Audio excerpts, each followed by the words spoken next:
बात हुआ था लास्ट में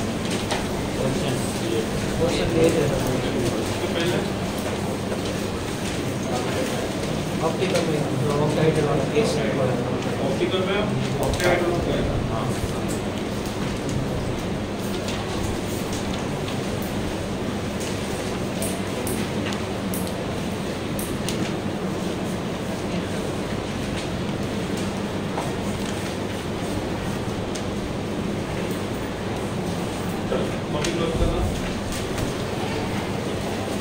हम लोग पढ़ रहे थे कोऑर्डिनेटर कॉम्प्लेक्स लास्ट में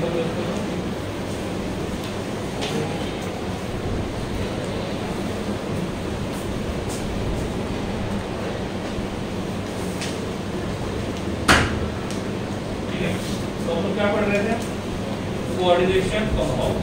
ठीक है, कोऑर्डिनेशन कंपाउंड क्या होता है? मेटल किसके साथ बॉन्ड बनाएगा? That is called as coordinated compound. अब ये जो कोऑर्डिनेट कंपाउंड होते हैं ये कैसे बनेंगे? ठीक है, कोऑर्डिनेशन कंपाउंड कैसे बनेंगे, क्या होते हैं, कौन से प्रॉपर्टी शो करेंगे, यही प्रॉपर्टी क्यों शो करेंगे, ये सब चीज बताने का काम करेंगे डिफरेंट थ्योरी। ठीक है, तो कोऑर्डिनेशन कंपाउंड में बहुत सारे थ्योरीज आते हैं। इन थ्योरीज का काम ये होता है कि बॉन्ड किसके बीच में बनेगा, उन दोनों के बीच में बॉन्ड क्यों बनेगा। अब हम 11 में पढ़ चुके थे कोऑर्डिनेट बॉन्ड क्या होता है, और मैं पहले से आपको बोलते आ रहा था कि एक डोनर रहेगा, दूसरा एक्सेप्टर रहेगा, ये मेटल रहेगा, ये लिगेंड रहेगा, इनके बीच में बॉन्ड बनेगा, उसको बोलेंगे कोऑर्डिनेशन कंपाउंड। अब ये मान के चलना है कि हमको नहीं पता कोऑर्डिनेशन कंपाउंड क्या है, क्योंकि वार्नर थ्योरी जो है पहले थ्योरी वो टेक्स्ट बुक में पहले भी हुए, हमने उसके पहले का टॉपिक पढ़ लिया है। अब हमको पढ़ना है वार्नर थ्योरी। तो जो भी कोऑर्डिनेशन कंपाउंड है वो क्यों बनते हैं, कैसे बनते हैं, वो कोई पर्टिकुलर प्रॉपर्टी क्यों शो करते हैं, ये बताने के लिए बहुत सारे थ्योरीज है। जैसे हमने देखा था स्ट्रक्चर ऑफ एटम, सबसे पहले थॉमसन ने एक मॉडल रखा था, फिर उसके अंदर कुछ ड्रॉबैक्स थे, उसको बाद में फुलफिल करने का काम किया गया। तो ऐसे एक के बाद एक मॉडल आते गए और जो लिमिटेशंस थे पहले वाले के वो लिमिटेशंस दूर होते गए, और इस प्रकार से हमने एक परफेक्ट थ्योरी बनाई जो ये एक्सप्लेन करने का काम करेगा कि एटम का स्ट्रक्चर कैसे होगा। वैसे ही कोई भी कोऑर्डिनेट कंपाउंड कैसे बनता है, जब वो बनेगा तो किस प्रकार के प्रॉपर्टी शो करेगा, और ये यही प्रॉपर्टी क्यों शो करेगा, उसका रीजन बताने का काम क्या करेंगे, डिफरेंट थ्योरीज करेंगे। और पहली थ्योरी पढ़ेंगे उसको कुछ पॉइंट बताएगा, लेकिन वो सभी पॉइंट को क्लियर नहीं कर पाएगा तो उसका क्या बन जाएगा, लिमिटेशन। लेकिन उस टाइम पे दूसरा कोई थ्योरी हमारे पास नहीं था तो हम उसके हिसाब से जाते थे। आफ्टर सम टाइम किसने रिसर्च किया, न्यू थ्योरी को डिस्कवर किया, तो पहले वाली को भूल गए, और दूसरे थ्योरी को हमने यूज करना शुरू कर दिया। फिर क्या हुआ कि दूसरी जो थ्योरी है वो भी 100% नहीं थी, कुछ बातों को अच्छे से एक्सप्लेन करते थे, कुछ बातें एक्सप्लेन नहीं करते थे। तो फिर तीसरी थ्योरी आ गई जिसने क्या किया था, उससे ज्यादा पॉइंट को एक्सप्लेन करने का काम किया, तो वही आता है थ्योरीज में। तो इसी प्रकार से कोऑर्डिनेट कंपाउंड क्या होता है, कैसे बनता है, क्यों बनता है, कौन से प्रॉपर्टी शो करेगा, ये बताने का काम भी बहुत सारे थ्योरीज करेंगे। अब बहुत सारे थ्योरीज हैं, उनमें से हमको पढ़नी कौन सी है। तो सबसे पहली जो थ्योरी आती है उसको बोलेंगे थ्योरी नंबर 1, इसको कहा जाता है Warner theory. Warner theory, Warner theory दोनों बोलते हैं, डेविड वार्नर नहीं, ठीक है। सेकंड वाला जो थ्योरी आता है उसको बोलते हैं वीबीटी, शॉर्ट फॉर्म इसका वीबीटी है, फुल फॉर्म है valence bond theory. Valence theory में जो बॉन्ड बनता है उसको बोलते हैं वैलेंस बॉन्ड थ्योरी। और तीसरा जो है वो आता है CFT, इसको बोलते हैं क्रिस्टल फील्ड थ्योरी। क्या बोलेंगे, crystal field theory. Full form बता दे रहा हूँ मैं, लिखना होगा तो बाद में लिख सकते हैं। Warner theory, valence bond theory, crystal field theory. ठीक है, वन बाय वन हमको 3 थ्योरी पढ़ने हैं, और लिगेंड फील्ड थ्योरी वगैरह आती है लेकिन वो आपके सिलेबस में नहीं है। तो जितनी बातें हमको पता करनी है वो यहाँ तक क्लियर हो जाएगा। ठीक है, तो ये कंपाउंड कैसे बनेगा, क्यों बनेगा, कौन से प्रॉपर्टी शो करेगा, सब कुछ यहाँ तक पता चल जाएगा। तो पहले थ्योरी का नाम रहेगा Warner valence bond theory, crystal field theory. ठीक है,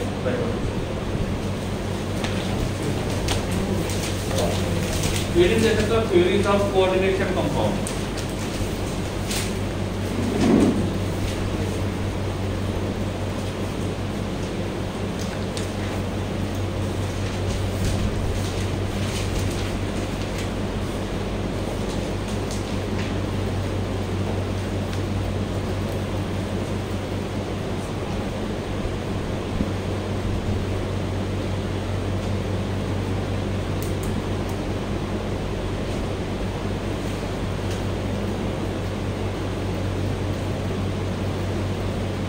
पीपीटी का full form valence bond theory और पीएफटी का crystal field theory.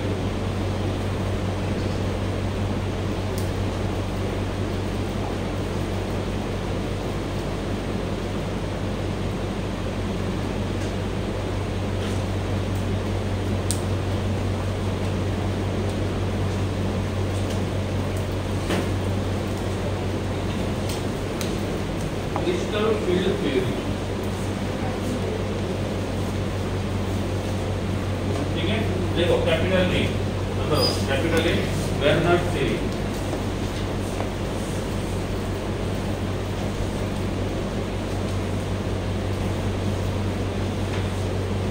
Werner theory, ठीक है।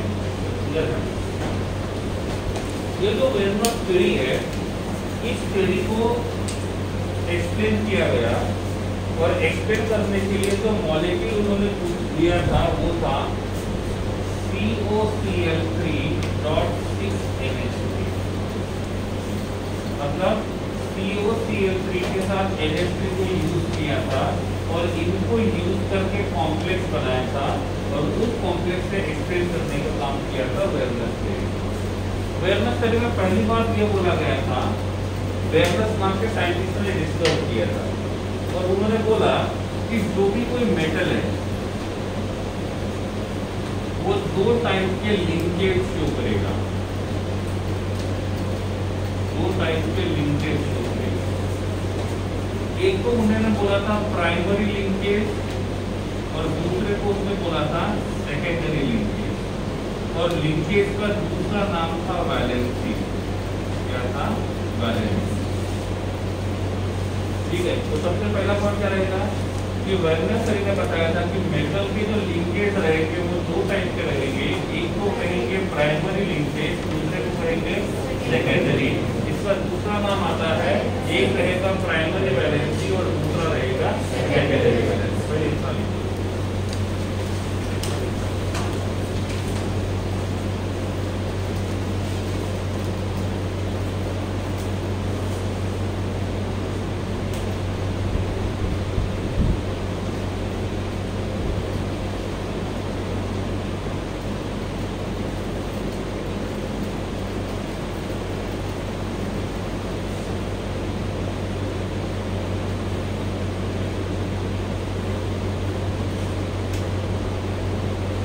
ठीक है, अब उस पेज के दो पार्ट कर दो, डिफरेंस लिखे जैसा लिखना है। पेज को दो पार्ट कर दो, पहले कॉलम में लिखो प्राइमरी वैलेंसी और दूसरे कॉलम में लिखो सेकेंडरी वैलेंसी। दो कॉलम बना दो, एक में लिखो प्राइमरी वैलेंसी, दूसरे में लिखो सेकेंडरी वैलेंसी। स्पीड कम करो, स्पीड कम करो।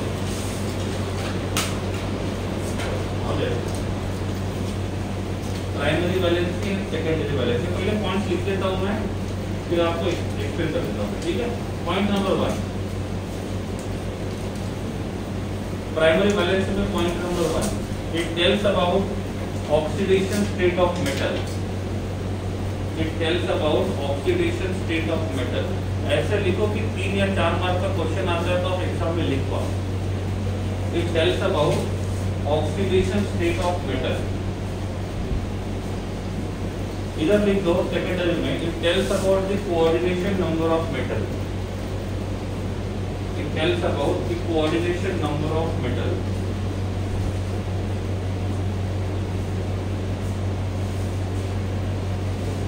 सेकंड पॉइंट प्राइमरी में लिख दो, it may be change. Primary valency change हो सकता है, फिक्स रहना जरूरी नहीं है। It may be change, it may be change. Secondary में it is fix.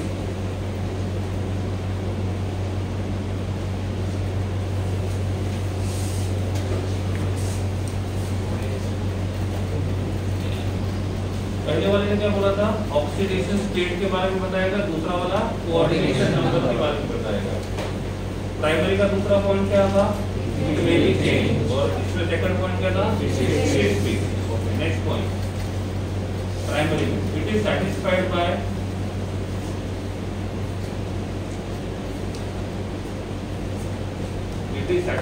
Bye negative particles only,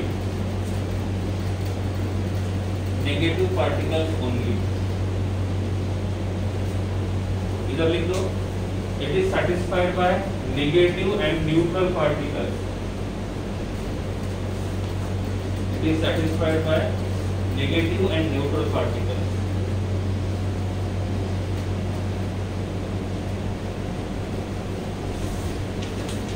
next point primary में it is denoted by dotted line, it is denoted by dotted line।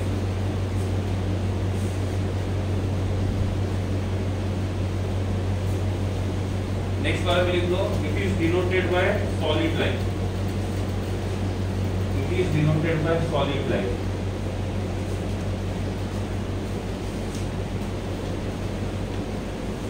Primary में लिख दो, it is written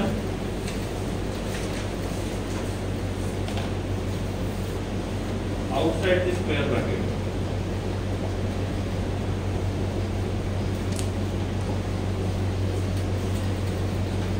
then it is written in square bracket, inside the square bracket।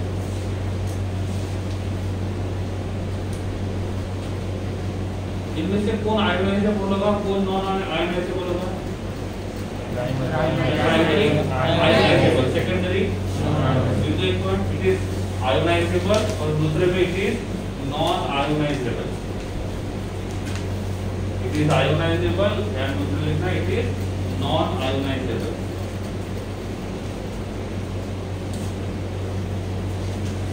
Primary में लिखो, it is non directional in nature, it is non directional in nature. उसमें क्या आएगा, it is directional in nature.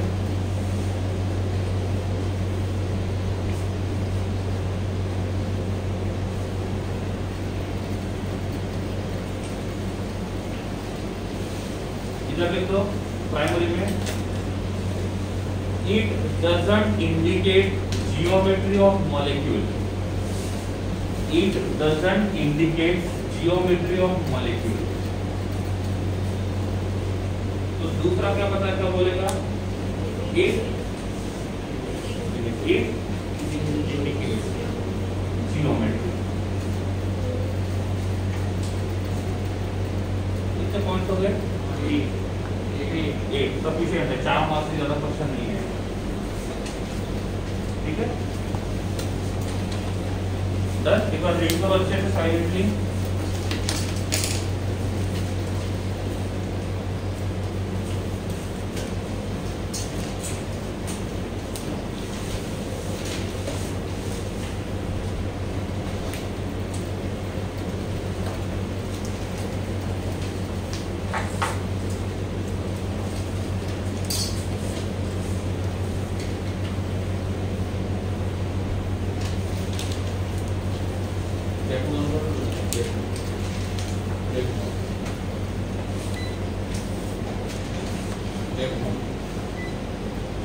हो गया, चलो इधर ध्यान दो, एक्सप्लेन करता हूँ, हर एक चीज समझ में आ जाएगी जो लिखी हुई है। इधर ध्यान देना, पहला मॉलिक्यूल लेते हैं COCl3.6NH3, ठीक है।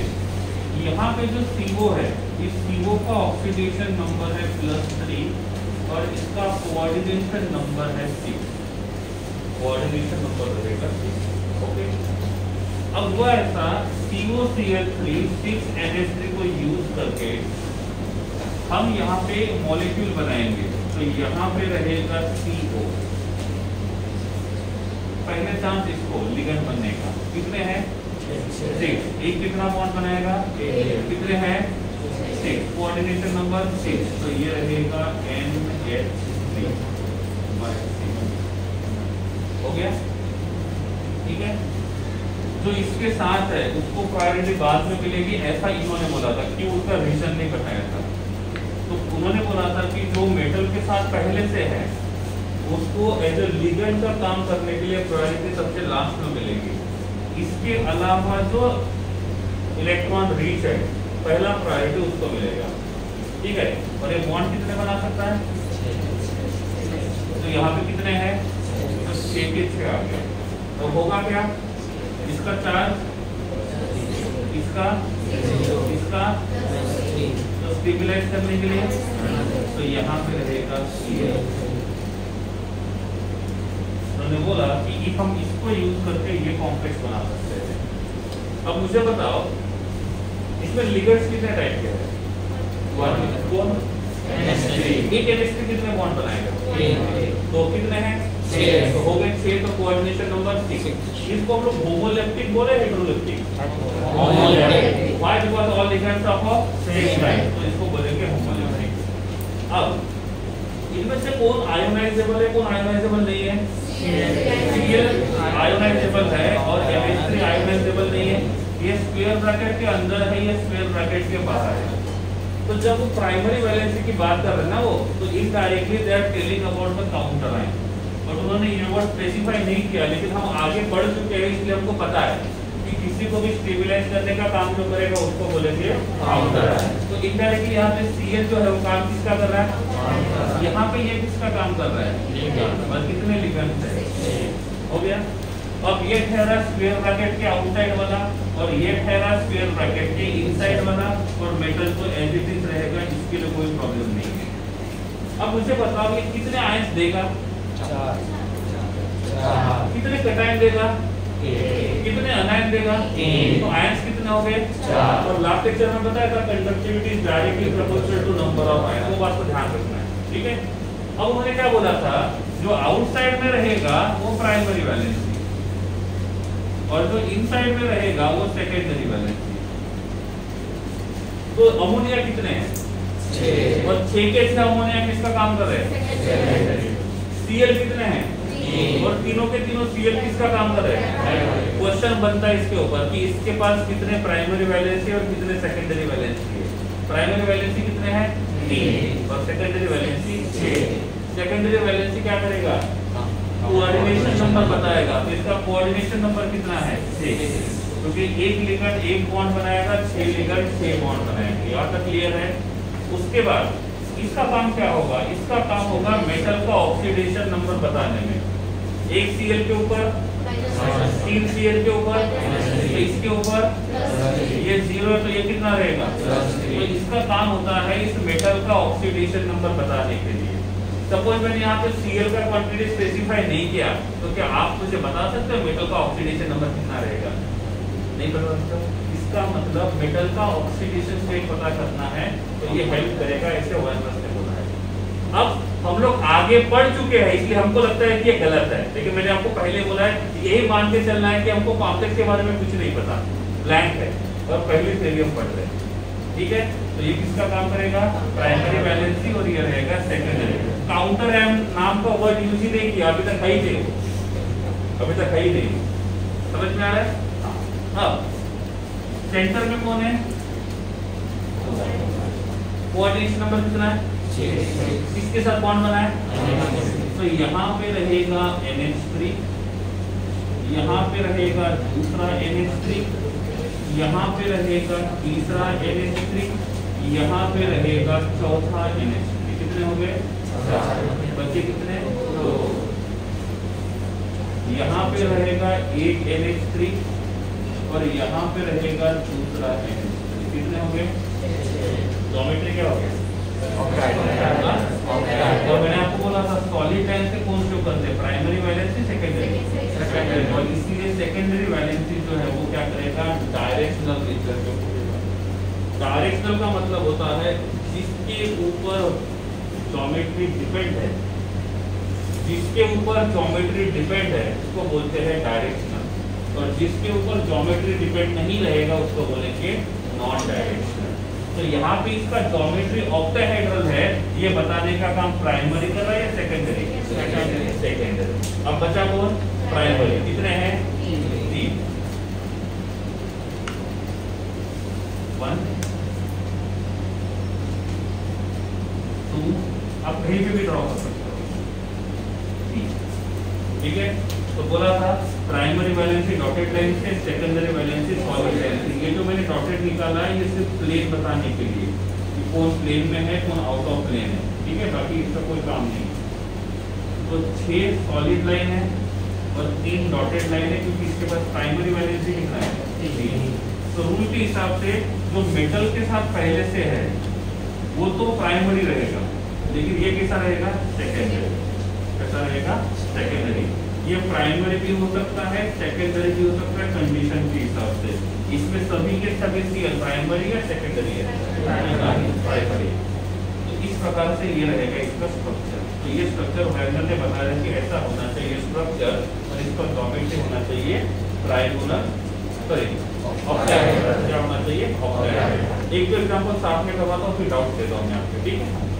उन्होंने दूसरा जो मॉलिक्यूल बोला था वो बोला था COCl3 5NH3। कितना? 5NH3। क्लियर? इस तरफ ध्यान रखना है मैंने क्या लिखा है। ये प्राइमरी सेकेंडरी दोनों का काम कर सकता है। पहले प्रायोरिटी किसको? प्राइमरी, इसको प्रायोरिटी। ये कम पड़ेगा तो ये। अब कोबाल्ट कितने बॉन्ड बनाता है? 6। पहला चांस किसको देंगे? NH3 को, क्योंकि उसके साथ पहले से बॉन्डेड नहीं है। NH3 कितने हैं? कोऑर्डिनेशन नंबर कितना है? 6। बॉन्ड कितने बनाए? बचा कितना? तो अब चांस किसको मिलेगा? Cl को। कितने Cl है? 3। लेकिन चांस किसको मिलेगा? 1 को। तो ये बनेगा ऐसे, बाहर क्या रहेगा? हो गया। अब यहाँ पे प्राइमरी वैलेंसी कितनी थी? 3। यहाँ पे प्राइमरी वैलेंसी कितनी है? 2। इसलिए लिखा था प्राइमरी वैलेंसी चेंज हो सकता है, सेकेंडरी वैलेंसी चेंज नहीं होता। यहाँ पे सेकेंडरी वैलेंसी कितना था? 6। यहाँ पे कितना है? 5 + 1 कितना हो गया? 6। तो पहले भी सेकेंडरी वैलेंसी 6 था, अभी भी सेकेंडरी वैलेंसी 6 है, और इसीलिए लिखा हुआ है सेकेंडरी वैलेंसी 6 है। ठीक है, सेकेंडरी वैलेंसी 6। क्लियर हो गया? इसका काम क्या रहेगा? मेटल का ऑक्सीडेशन स्टेट बताना। इस एक के ऊपर चार्ज, 2 के ऊपर, यहाँ पे आएगा, यहाँ पे है, तो यहाँ पे कितना रहेगा? कितना रहेगा? 10। समझ में आ गया? अब क्या करेंगे? स्ट्रक्चर ड्रॉ करेंगे। कितने आयन देगा ये? 3। कौन से? एक कटायन और 2 अनायन। अब यहाँ पे हमारे पास मेटल है। क्या है? मेटल। कितने बॉन्ड बनाएगा? 1 2 3 4 5 6। कौन रहेगा? NH3। यहाँ पे NH3, यहाँ पे NH3, यहाँ पे NH3, यहाँ पे NH3, और यहाँ पे Cl, यहाँ पे Cl। हो गया? ज्योमेट्री कौन सा रहेगा? और बचा कौन? Cl। कितने Cl है? 2। ये रहेगा 1 Cl और ये रहेगा 2। लेकिन ये वाला Cl होना क्या चाहिए था? प्राइमरी। होना क्या चाहिए? प्राइमरी। लेकिन है कौन सा? इसका मतलब होना चाहिए था प्राइमरी, नेचर शो कर रहा है सेकेंडरी, तो हम ये मान के चलते हैं कि ये ड्यूअल नेचर शो करेगा। ड्यूअल नेचर का मतलब वो प्राइमरी वैलेंसी भी सेटिस्फाई करेगा और सेकेंडरी वैलेंसी भी सेटिस्फाई करेगा। और इसलिए मैंने यहाँ पे लिखा था कि ये जो साथ में रहेगा ये प्राइमरी और सेकेंडरी दोनों वैलेंसी सेटिस्फाई कर सकता है जरूरत पड़ने पे। जैसे मैच खेलना है, 22 लोग हैं तो 11-11 की टीम बनाएंगे। 22 से 21 लोग होंगे तो क्या करेंगे? इधर 10 इधर 10 और एक जो रहेगा ये कॉमन रहेगा, वो इधर से भी खेलेगा इधर से भी खेलेगा। समझ में आ गया? तो इसको बोलते हैं कि ये ड्यूअल नेचर शो करेगा, इस टीम से भी खेलेगा इस टीम से भी खेलेगा। वैसे ही जब ऐसा होगा कि मेन लिगेंड का क्वांटिटी कम पड़ता है तो इसके साथ में जो आता है वो ड्यूअल नेचर शेप शो करेगा और प्राइमरी सेकेंडरी दोनों का वैलेंसी शो करेगा। ठीक है, बहुत सारे ऐसे क्वेश्चन हैं जिनके आंसर ये नहीं देता है, मैं तो आपको वो बोल रहा हूँ जो इसने बोला है।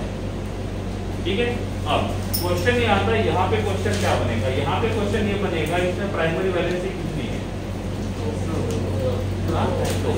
सेकेंडरी वैलेंसी कितनी है, कितने ऐसे सीएल है जो उनकी प्राइमरी वैलेंसी शो कर रहे हैं और कितने ऐसे सीएल है जो दोनों कैरेक्टर शो कर रहे हैं।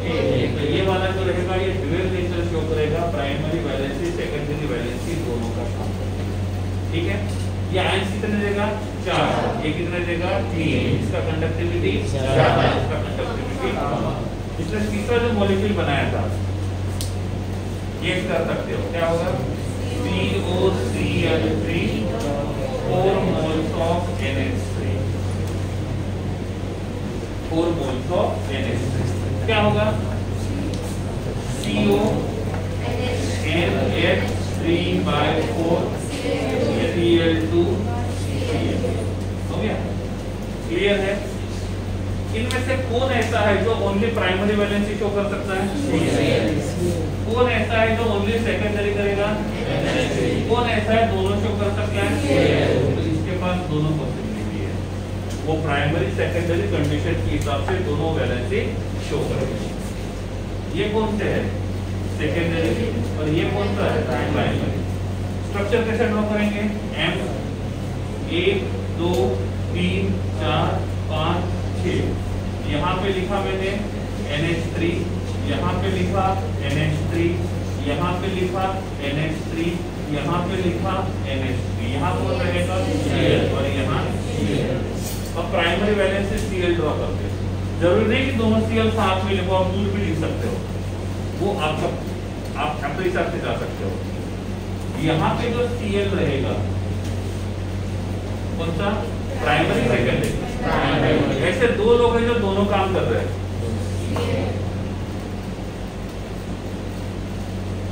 क्लियर हो गया, कितने हो गए 1 2 3, चौथा क्या होना चाहिए Cl3 और 3NH3, क्या बनेगा CO NH3/3 Cl3 ओवरऑल 4 0। इसके पास आयंस कितने रहेंगे, ये कंडक्टिविटी शो करेगा नहीं करेगा, नहीं करेगा, क्योंकि कंडक्टिविटी शो करने के लिए आयंस होने चाहिए, इसके पास तो आयंस ही नहीं है। समझ में आ गया, ठीक है। तो कितने हो गए 4, तीनों का स्ट्रक्चर ड्रॉ करके दिया, लास्ट वाले का स्ट्रक्चर ड्रॉ करके नहीं दूंगा, वो आप देख सकते हो। हो गया, क्लियर है। अब पॉइंट देखते हैं पहले, ठीक है। क्या लिखा है पहले पॉइंट में, तो इसका काम होता है ऑक्सीडेशन नंबर शो करना, किया, और इसका काम होता है कोऑर्डिनेशन नंबर शो करना, बात सही है। दूसरा पॉइंट क्या बोला है, यहाँ पे कितना है 6 कोऑर्डिनेशन नंबर 6 है ना, यहाँ पे कितना है 6, तो कोऑर्डिनेशन नंबर सेम है या डिफरेंट है, इसका मतलब प्राइमरी सेकेंडरी वैलेंसी कैसा रहेगा, फिक्स रहेगा। प्राइमरी वैलेंसी कितना है तो 1, वो क्या हो गया 6। नेक्स्ट पॉइंट क्या बोला था, सेटिस्फाइड बाय, तो उन्होंने बोला था कि ये प्राइमरी वैलेंसी हमेशा नेगेटिव ही सेटिस्फाई करेगा,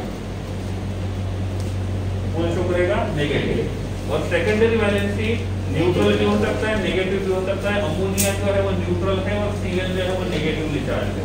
हो गया, नेक्स्ट पॉइंट,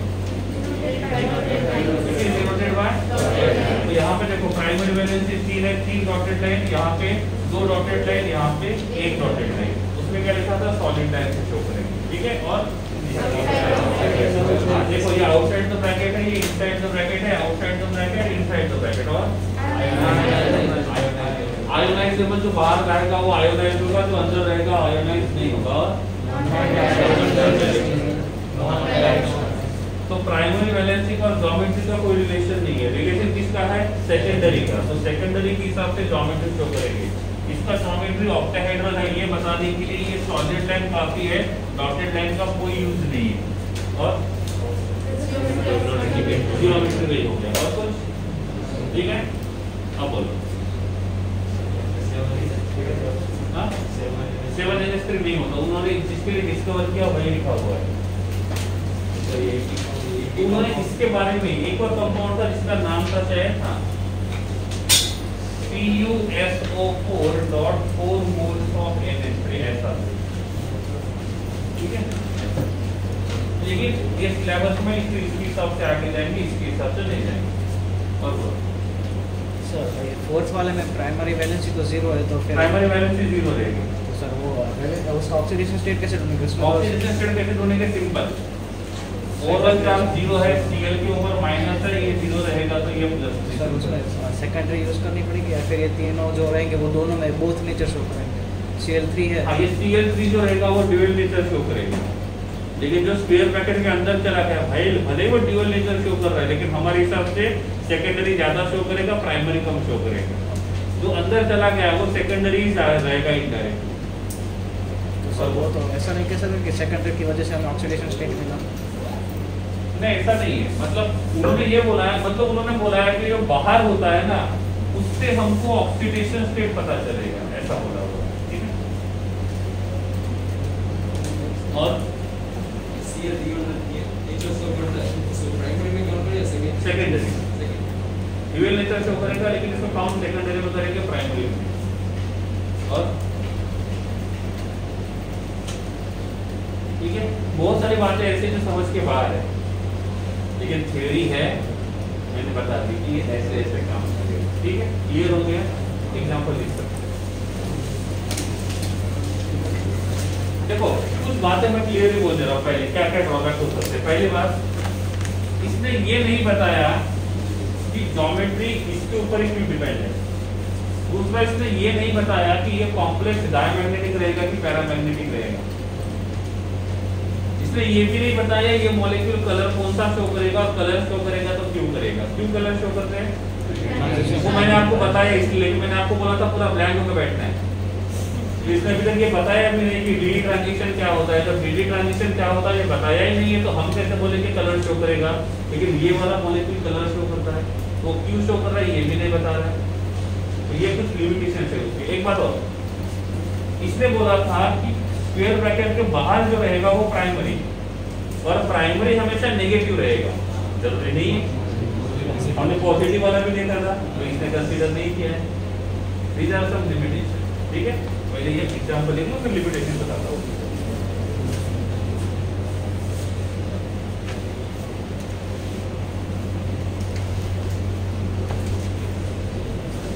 1 2 3 4 एग्जांपल जल्दी लिख लो।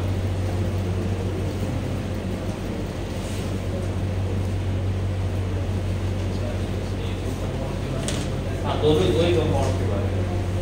सबसे पहला था, जब कोई कुछ नहीं बोल रहा था, इसने बोला तो बाकी लोग इसको सही मानते थे, भाई सही है, क्योंकि बाकी के पास कोई प्रूफ नहीं था।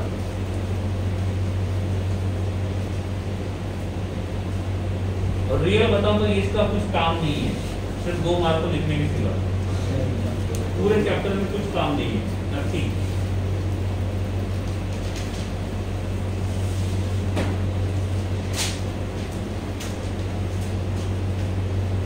इसमें मेटल लिगेंड नाम का वर्ड यूज ही नहीं किया थ्योरी में, और ये भी नहीं बताया कि बॉन्ड कोऑर्डिनेट होना चाहिए। हर पॉइंट पे लिखा हुआ कि इन दोनों के बीच में कोऑर्डिनेट बॉन्ड रहेगा, नहीं रहेगा, बताया नहीं उसने।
243 इसका सॉल्व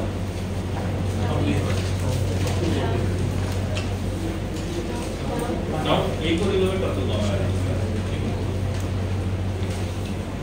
इसके बाद ऐसे करेंगे चैप्टर के साथ ही डाउट कंटिन्यू करते रहेंगे।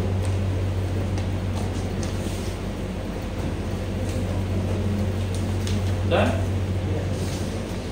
कर दो।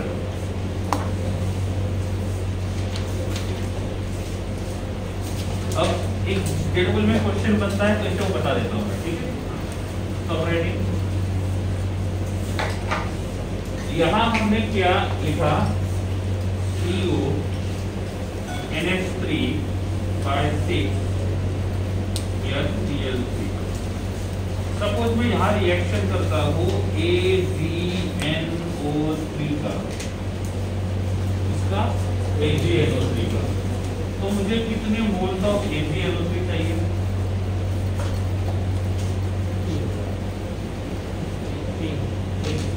कैसे पता चला?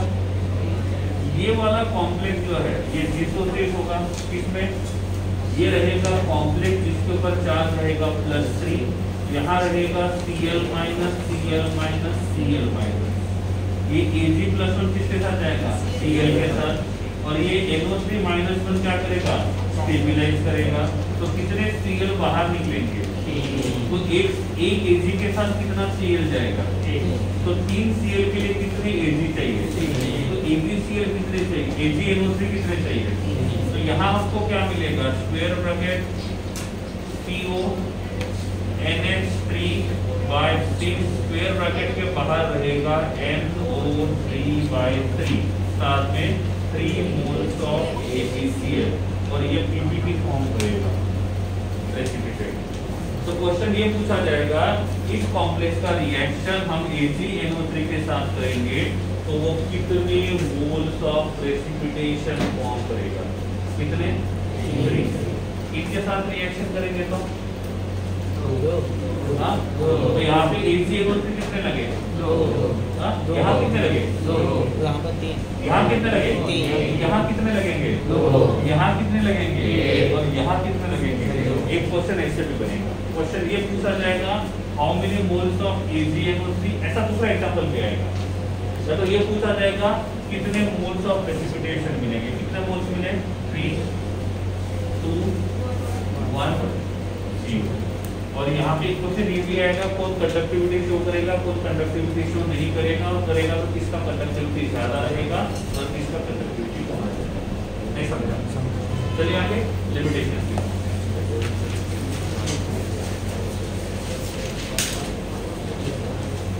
सर हम ऐसा भी कह सकते हैं ना कि जितना कॉम्प्लेक्स का चार्ज होगा उतने प्रेसिपिटेट होगा। हाँ बोल सकते हैं, लेकिन ऐसा जरूरी नहीं है। क्यों? उसका रीजन बताता हूँ। सपोज मैंने यहाँ पे लिखा Mp Pn/3, ओवरऑल चार्ज क्या है? माइनस है या प्लस आएगा? प्लस लेके आना है,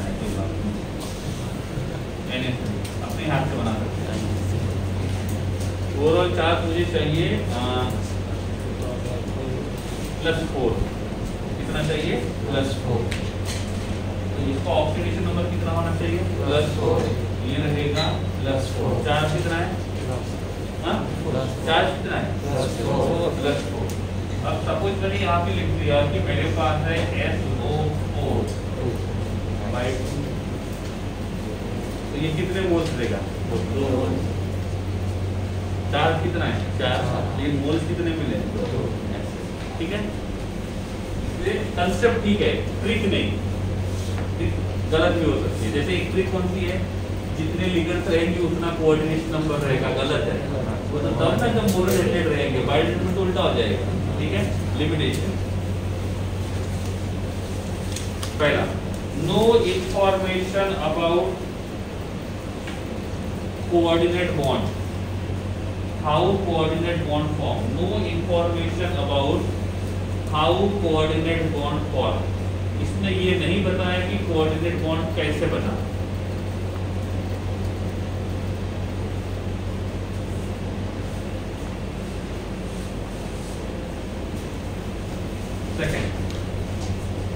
No information about colors of complex. no information about colors of complex. You were recording?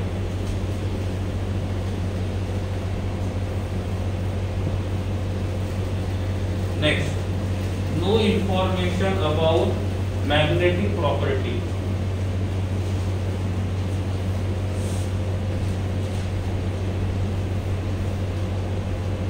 मतलब डायमैग्नेटिक रहेगा, पैरामैग्नेटिक रहेगा, तो मैग्नेटिक नेचर ज्यादा लगेगा या कम रहेगा, कुछ नहीं बता रहा। Next, no information about optical property. Optical मतलब लाइट के बारे में। No information about optical property.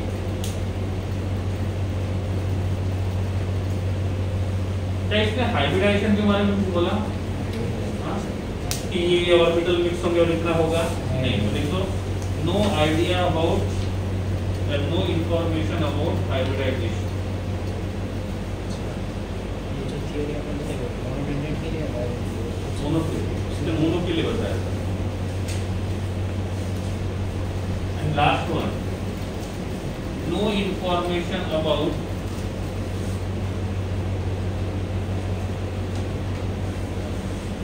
stability of complex. इनमें से कौन सा कॉम्प्लेक्स ज्यादा स्टेबल रहेगा, कौन सा कॉम्प्लेक्स कम स्टेबल रहेगा, ये नहीं बताया। एग्जाम में इसके ऊपर क्वेश्चन आता है, 4 कॉम्प्लेक्स दिए जाएंगे और आपको पूछा जाएगा इन कॉम्प्लेक्स में से कौन सा ज्यादा स्टेबल रहेगा या तो कौन सा कम स्टेबल रहेगा, या तो स्टेबिलिटी के हिसाब से अरेंज करो। ये at the end of the chapter हम पढ़ लेंगे कि कौन सा ज्यादा स्टेबल होगा, कौन सा कम स्टेबल होगा, वो कैसे पता चलेगा। ठीक है, ब्रैकेट में लिख दो, thermodynamically and kinetically. Thermodynamically and kinetically. Thermodynamical का मतलब होता है कौन किस टेम्परेचर पे ज्यादा स्टेबल रहेगा, क्योंकि हमने ये भी देखा था टेम्परेचर चेंज करने से कुछ रिएक्शन का स्पीड बढ़ता है और कुछ रिएक्शन का स्पीड कम होता है। तो कौन से टेम्परेचर पे ये ज्यादा स्टेबल रहेगा और क्यों रहेगा, ये बताने का काम नहीं किया। ऐसे ही काइनेटिक्स का भी होता है, जो काइनेटिक्स चैप्टर में आएगा तो पढ़ लेंगे। ठीक है, ये है इसके लिमिटेशन। एक बार पॉइंट्स और लिमिटेशन अच्छे से पढ़ लो, तो दादा दूसरी थ्योरी शुरू करने के लिए लगता नहीं होगा कैसे।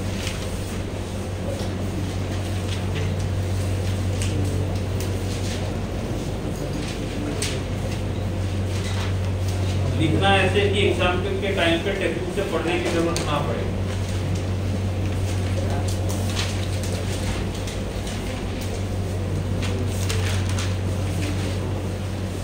जितना लिखा है आज पहले वो देख लो अच्छे से। लास्ट थर्ड पॉइंट क्या है? What?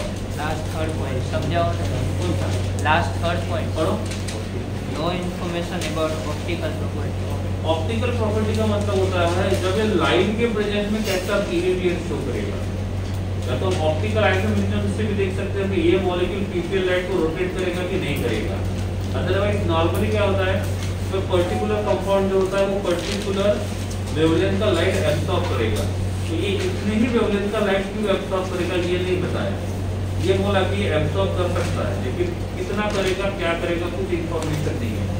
ऑप्टिकल का मतलब लाइट के बारे में, इवन कलर के बारे में या उसके वेवलेंथ के बारे में कोई भी information, that is called as optical property. और मैग्नेटिक में मैग्नेटिक मूवमेंट दो बातें आती है मैग्नेटिक प्रॉपर्टी में, एक पैरामैग्नेटिक रहेगा कि डायमैग्नेटिक रहेगा। और एक अल्फाइड इलेक्ट्रॉन्स रहेंगे तो उसका मैग्नेटिक मूवमेंट कितना रहेगा, क्योंकि वो मैग्नेटिक मूवमेंट कैलकुलेट करना बताया था मैंने डी ब्लॉक में। फॉर्मूला लिख के दिया था √n × n+2 वाला ओवर मैग्नेटॉन। और बोलिए सर, हमें कैसे पता चलेगा कि कॉम्प्लेक्स डायमैग्नेटिक है या पैरा? इस तरीके के हिसाब से तो नहीं पता चलेगा। सीएफ नेट कौन सा है, यहाँ पे कंफर्म हो जाएगा। इसके लिए नहीं पता, इसको उसकी लिमिटेशन में लिखा है, ये बताएगा कि वो डाय रहेगा कि पैरा रहेगा।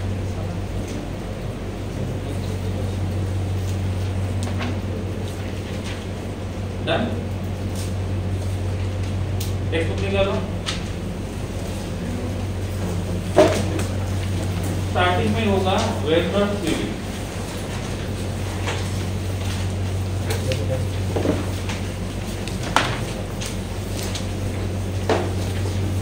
स्टार्टिंग में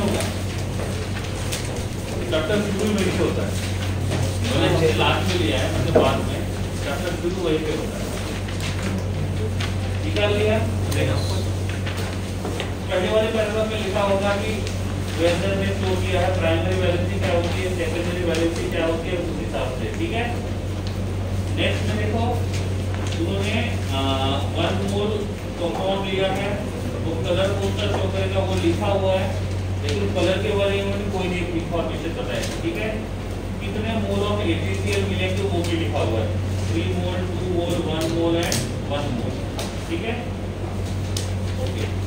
आफ्टर दैट वहां पे देखो लास्ट दोनों इनको याद से रखना है क्योंकि दोनों में कोऑर्डिनेशन नंबर सेम है, दोनों के पास लिगेंड्स भी सेम है, दोनों के पास प्राइमरी वैलेंसी भी सेम है, दोनों के पास सेकेंडरी वैलेंसी भी सेम है, और दोनों में मेटल का ऑक्सीडेशन नंबर भी सेम है, लेकिन दोनों के दोनों डिफरेंट कलर शो कर रहे हैं। क्यों? इसने नहीं बताया, वो CFK में पता चलेगा, UBT और CFK। ठीक है। उसके नीचे देखो उन्होंने और जो ब्रैकेट दिया हुआ है वहां पे भी लिखा हुआ है कि इलेक्ट्रोलाइट का रेशियो क्या रहेगा। इलेक्ट्रोलाइट का रेशियो क्या रहेगा, इसका मतलब वो जो 1 लिखा हुआ है लेफ्ट साइड में वो कटायन का क्वांटिटी बता रहा है, और जो राइट साइड में है दूसरा वो अनायन का क्वांटिटी बता रहा है। तो पहले कॉम्प्लेक्स में कटायन और अनायन का रेशियो रहेगा 1:3, दूसरे में रहेगा 1:2, तीसरे में रहेगा 1:1 और चौथे में रहेगा 1:1। उसके नीचे लिखा हुआ है प्राइमरी वैलेंसी क्या करेगा, सेकेंडरी वैलेंसी क्या शो करेगा। ठीक है। इसके हिसाब से क्वेश्चन कैसे बनेगा वो एग्जांपल नंबर 9.1 में लिखा हुआ है। ठीक है। इतना पढ़ लो बिना वर्क किए।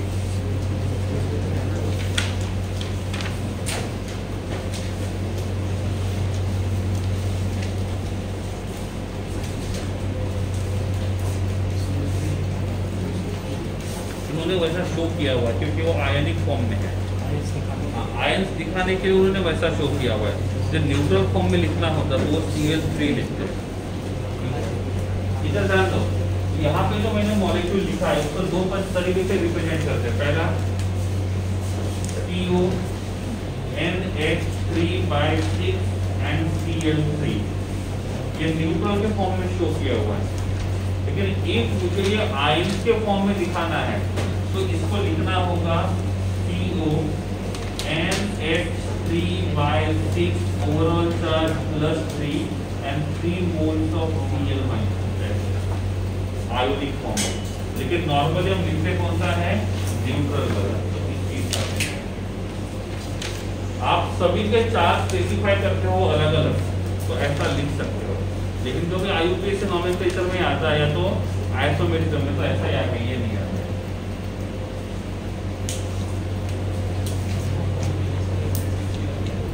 नहीं, हाँ इनमें 6 है क्योंकि ये +3 जब होता है तब कोऑर्डिनेशन नंबर 6 शो करता है नॉर्मली।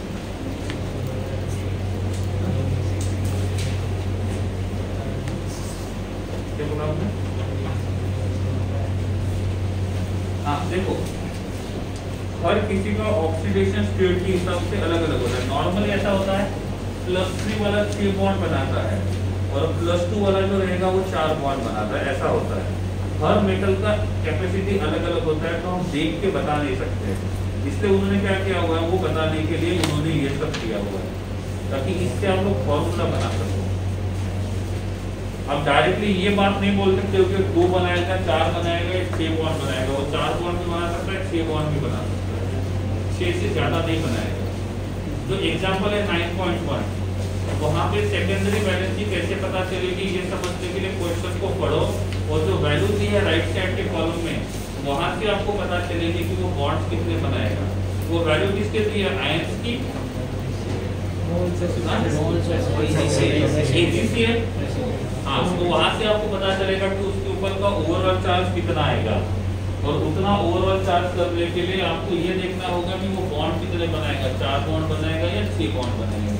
एक बार ट्राई करो, नहीं हुआ तो पूछ लेंगे।